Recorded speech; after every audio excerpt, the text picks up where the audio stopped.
Meu nome é Sérgio Sangioli. Estamos aqui a respeito da depressão, né? Depressão, um assunto que tem incomodado diversas pessoas em todos os lugares, em todos os tempos. Cerca de 350 milhões de pessoas por ano têm ficado incapacitada por causa da depressão, têm sido afastada do convívio social, do trabalho, da faculdade, da escola e da família por causa da depressão. Mas é interessante nós observarmos alguns fatos sobre a questão da depressão. Nós sempre dizemos, pelo menos eu procuro sempre avisar e comunicar às pessoas, que normalmente a depressão ela ocorre por fatores genéticos. As pessoas que têm problemas com familiares com depressão têm uma prevalecência, uma condição de acontecer a depressão mais vezes, a pessoa está mais sujeita a esse problema por causa de fatores genéticos. Eu sempre digo também que nós herdamos dos nossos pais coisas boas e ruins. Então, se você tem um pai depressivo, você tem uma possibilidade muito grande também de ter depressão. Mas, obviamente, hábitos saudáveis, evita com que você passe pela depressão.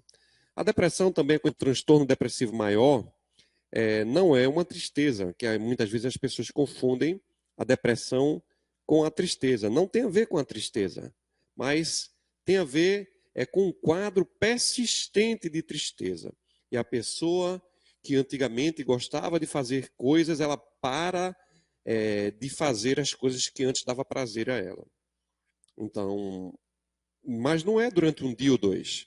O quadro de depressão, normalmente, para que seja perceptível, precisa estar sendo observado isso, que a pessoa perde o interesse durante 2 semanas. É uma tristeza que dura, uma tristeza que passa semanas, passa meses, em alguns casos até anos. Mas a coisa pior da depressão, eu sempre digo, é o preconceito. As pessoas têm medo de procurar ajuda de um psiquiatra ou de um psicólogo. Mas eu digo, se você tem medo de remédio, então você pode procurar um psicólogo. Psicólogo clínico. As faculdades normalmente têm atendimento gratuito, quando não com um preço bastante simbólico, para que você possa estar buscando ajuda.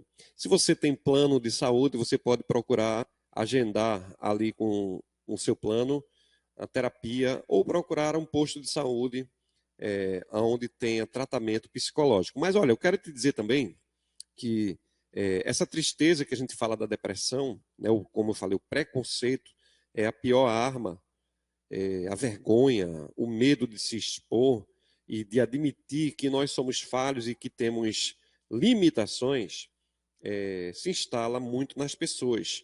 Mas existem alguns sintomas, nós vamos dizer os principais sintomas da depressão. Alteração no estado do sono, alteração no sono. A pessoa ela perde o sono, ela tem insônia, ela acorda do nada, passa a não dormir bem ou dormir demais. São dois extremos, né? Você olha assim, gente, insônia e dormir demais. Se uma pessoa tem o costume de dormir 8 horas e ela quer dormir 10, quer dormir 12, ela quer sempre ficar no quarto, não quer sair, né? Então a gente precisa estar atento. Perda do sono já é um indício, mas não é só uma coisa, tá? Mas se você tem perda do sono, perda de apetite, não tem desejo de se alimentar. Lembre sempre, eu sempre digo também uma frase que não é minha, alguém já disse antes, saco vazio não fica de pé. Eu já vi muitas pessoas com depressão, uma depressão persistente, que já passa por tratamento, a se sentirem apáticas, sem força, sem energia. E aí eu sempre pergunto, você bebeu água e se alimentou? E algumas pessoas disseram não. Então, a partir de agora, você vai se alimentar. Aí, se eu tiver, por exemplo, acesso à água, eu dou água.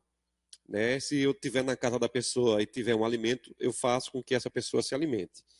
A pessoa que tem depressão precisa ser contrariada. Ela quer ficar no quarto, você tem que tirar ela do quarto. Ela quer ficar dormindo demais, você tem que tentar tirar ela daquele estado. Então, perda do sono, apetite desordenado, então, ou come demais, ou come de menos, perda de interesse pelas coisas que anteriormente ela tinha muito prazer, já são coisas bastante preocupantes. Além dessas coisas que nós estamos falando, problema com a baixa autoestima. Então a pessoa fica durante muito tempo muito mal-humorado, muito triste, sempre para baixo, sempre se sentindo mal. Tem um desenho animado antigo que um certo personagem fazia: ó vida, ó céus, ó azar. Ó dia, ó vida, ó céu. Então a pessoa era sempre mal-humorada. Então, nesse desenho animado, se eu não me engano, é de Lip e Hardy, que era um desenho antigo. Então a pessoa sempre está com a baixa autoestima. Ela tem dificuldade para pensar, dificuldade para se concentrar. Perde o ânimo totalmente e ela passa a pensar na morte e no suicídio como algo que vai resolver o seu problema de uma maneira muito fácil. Então, esses problemas, eles perduram durante muito tempo, 2 semanas, 1 mês, meses e até ano, como nós já falamos. Mas existe algumas outras coisas que podem alterar essa situação nas pessoas. O problema na tireoide é uma delas, né? Então, se a pessoa tiver com um problema na tireoide, ela pode estar com dificuldades, né? E aí o organismo ele fica desorganizado. Então, é preciso muitas vezes procurar ajuda médica, fazer exames de sangue, quadro de anemia profunda, da apatia, né, da tristeza, da sono, da cansaço, da fadiga. Então, é importante procurar um médico para descartar as coisas ruins. Se a pessoa, seus exames dá todo normalzinho e ele continua sentindo coisas que o coloque para baixo, então o médico, o profissional de saúde, ele vai te ajudar. Se você vai ao psicólogo, o psicólogo ele vai te encaminhar para o médico muitas vezes. A gente vai tentar na terapia mudar questões de pensamento, de autoimagem, mas às vezes há necessidade da procura médica. Então, como eu já falei, né, a depressão, eu digo que a vergonha, o preconceito é o pior inimigo da depressão. E como também normalmente alguém já disse, e eu sempre gosto de frisar, a pessoa que tem depressão, muitas vezes ela pensa no suicídio como uma hipótese que vai resolver todos os seus problemas. E por que ela pensa nisso? Porque ela tem problemas com os neurotransmissores, o nosso cérebro ele para de captar serotonina, e a serotonina ela é que vai nos dar ânimo, que nos vai dar alegria. Você pode encontrar a serotonina naturalmente na brincadeira, né, no lazer, nas coisas que te dão prazer. Mas quando você passa a ter problema com os neurotransmissores, eles não conseguem captar. Eu faço assim com a mão, porque os neurotransmissores tentam captar a serotonina que tem nos alimentos. Já falamos aqui que o corpo usa diferentes mensageiros químicos, tais como os hormônios, para realizar a comunicação entre suas diferentes partes. Hoje vamos falar sobre outros mensageiros, os neurotransmissores.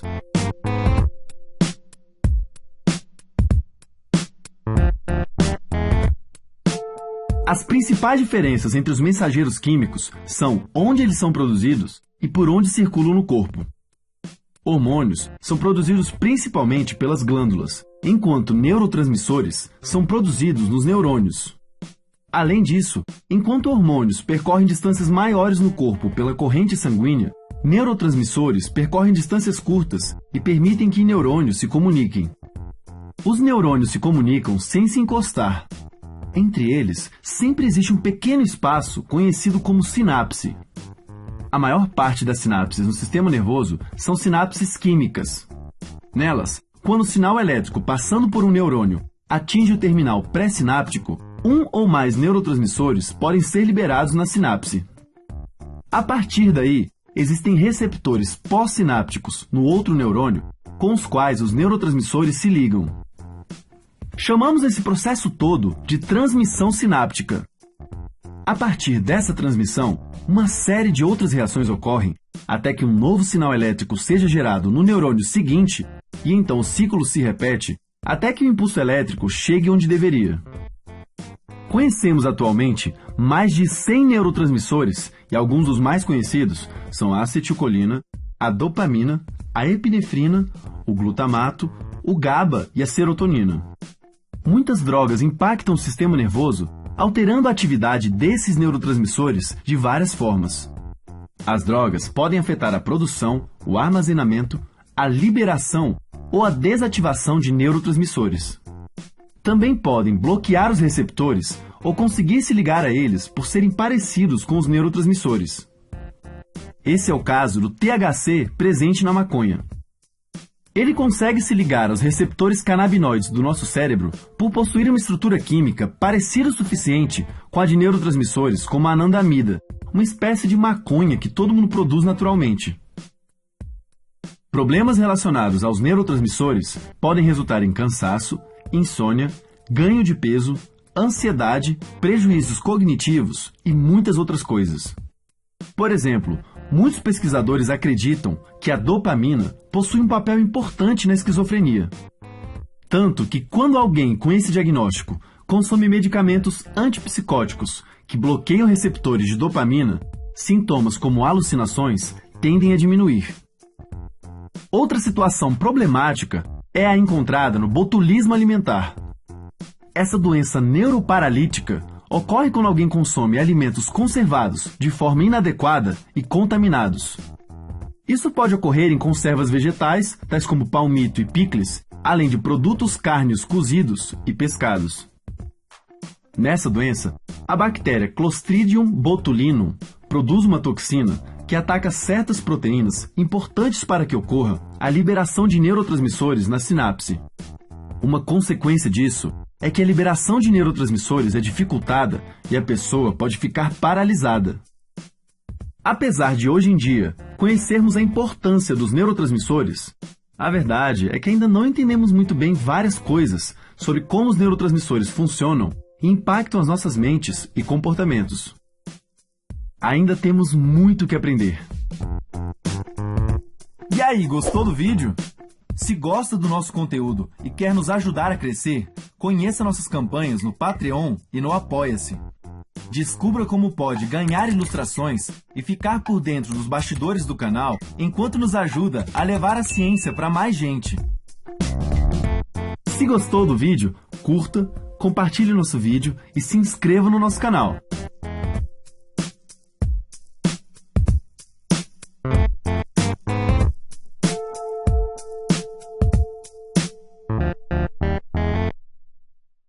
Mas normalmente as frutas escuras, vermelhas, damasco, amora, as frutas como as outras leguminosas como amendoim, castanha, chocolate, ajuda muito a captar, a trazer serotonina para o corpo da gente. Mas às vezes, quando isso só não é necessário, faz-se necessário também o uso de medicação para nos ajudar da serotonina. Então, o que é que você faz? Se tem se sentido triste durante dias, eu não estou falando de alguém que perdeu o namoro, né? Perdeu a namorada, perdeu um trabalho, perdeu um ente querido, porque às vezes a pessoa confunde a tristeza com depressão. Não é. É uma coisa que dura muito tempo. Obviamente, às vezes, a perda de um ente querido ou a perda de um emprego faz com que a gente fique muito triste durante muito tempo. Mas é diferente da depressão, né? Porque a depressão ela incapacita o sujeito. E normalmente o sujeito pensa na morte e ele quer matar a dor que ele está sentindo. E o desespero, muitas vezes, é tirar a própria vida. Então a pessoa faz, procura ajuda. Se você conhece alguém nesse estado, como eu digo, procure ajuda de um profissional de psicologia. Procure ajuda de um médico. Ah, eu não tenho dinheiro. Vá num posto de saúde, conte para o médico o que você está sentindo e o médico vai passar algumas medicações, vai te encaminhar para um profissional de psicologia e vai te ajudar bastante. Então, a depressão tem atingido várias pessoas. Os fatores que levam a pessoa à depressão, fatores bioquímicos, genéticos, personalidade e também fatores ambientais, né? O estresse do dia a dia. O que mais pode desencadear depressão? Transtornos psiquiátricos correlacionados, estresse, ansiedades crônica, disfunções hormonais, como problemas na tireoide, como eu já falei, excesso de peso, sedentarismo e uma dieta descontrolada, né? Obviamente. Traumas físicos, traumas psicológicos, violência doméstica, abuso sexual ou uma relação muitas vezes abusiva, separação conjugal, a perda de um ente querido, a fibromialgia também, são dores crônicas que podem levar a pessoa a ter esses sintomas da depressão e pode também ter depressão. Como a depressão ela é tratada, né? Então, ela é tratada através de psicoterapia e também, muitas vezes, de uso de medicação. Entre 80%, entre 80% e 90% das pessoas que têm depressão, se ela for tratada bem, elas podem reagir bem e os seus pacientes eles vão ganhar alívio no período a partir de 15 dias, se for no caso de uso de medicação, em torno de 15 a 20 dias a pessoa já começa a melhorar bastante. Então, a partir do segundo mês do uso, do tratamento, da medicação, sempre fale para o seu médico, normalmente os médicos às vezes eles são muito imediatistas, porque nós também somos imediatistas, e aí a gente quer se livrar logo da dor, aí muitas vezes os médicos, dependendo do quadro, passam logo benzodiazepínicos, os benzodiazepínicos eles resolvem a situação muito rápido, mas também causam dependências e outros problemas. Então fale com o seu médico no uso da melhor medicação para o seu caso, né, se você tiver que usar medicação, procure ajuda profissional de psicologia, porque um psicólogo especializado em depressão, ele vai te ajudar. Existem vários antidepressivos, né? Existem várias medicações, exercício físico, você cuidar da sua saúde, cuidar da sua alimentação, mudar os hábitos, vai te ajudar a enfrentar a depressão, tá certo? Então, se você quiser mais informações, você pode estar nos contactando ali no nosso canal, você pode deixar sua mensagem, a gente vai te responder. Também a gente pede, se inscreve no nosso canal, deixa o teu like, e se você tiver alguma sugestão, então coloca lá para que a gente possa estar compartilhando contigo. Muito obrigado e até uma próxima. Que Deus te abençoe.